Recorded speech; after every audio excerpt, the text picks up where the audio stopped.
Records Delhi.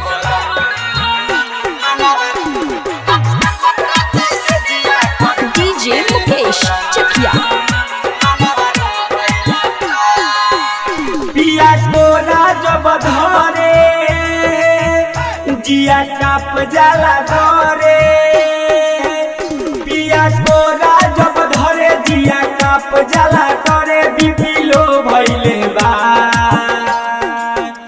रात से जिया पर कौवे बलम मनवा रो भइले बा, रात से जिया पर कौवे बलम मनवा रो भइले बा।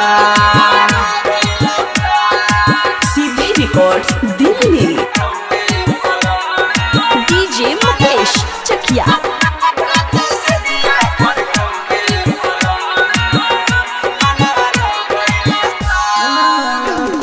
लगा के सही पर्दा गिरा के खेला खेला देला पलंग पर सुता के,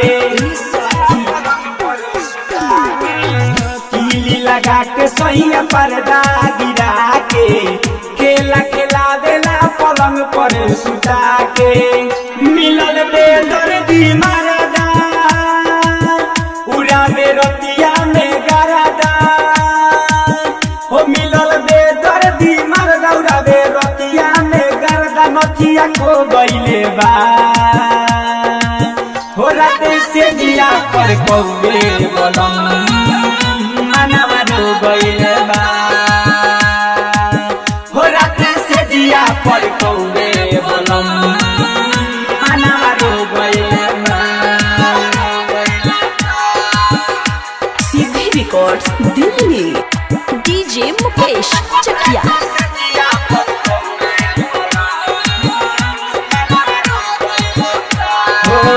जो समय हो सको के गलती जे कहीनी, रवि मनोज के फेरा में पड़ गईनी,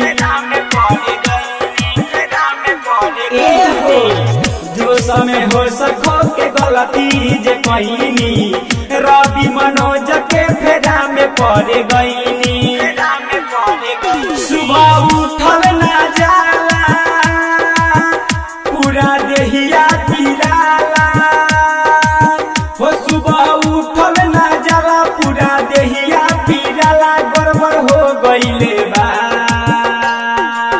हो रात से जिया पर कौवे बलम मनवा रो गइले बा,